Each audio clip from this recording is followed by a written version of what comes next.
Jatend kweth manok e od bura mamalo Opiyo Wandayi okwedo okang' mamalo chiel gi magina mane obila otimo mane obila ochelo godo rawera miluongo ni Rex Kanyika Masai mowito ngimane kinde ng'anyo manyoro. Otelo ni kaka jo-Azimio pod gichung' ka tiendgi e kwedo paro mar chik mar omenda ma higani. Ka bende kwayo jood bura mondo one ler kapok gipuodho wachno kokalo kuom goyo kura madhi ataro mar dwach jopiny.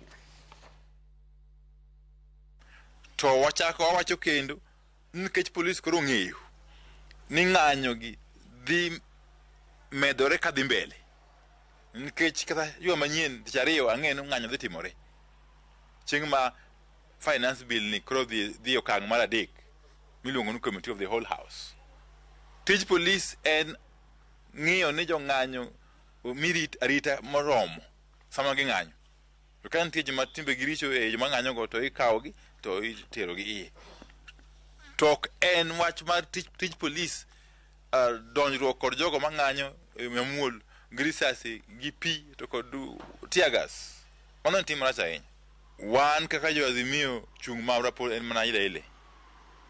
Wapingo kendo wakwedo finance bill ni sani kiny nyaka chieng'. Wabiro kwedo nyaka giko.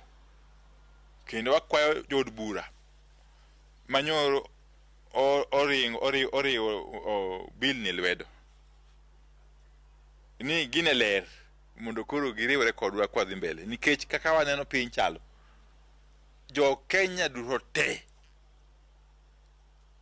odagi wach mar bill ni.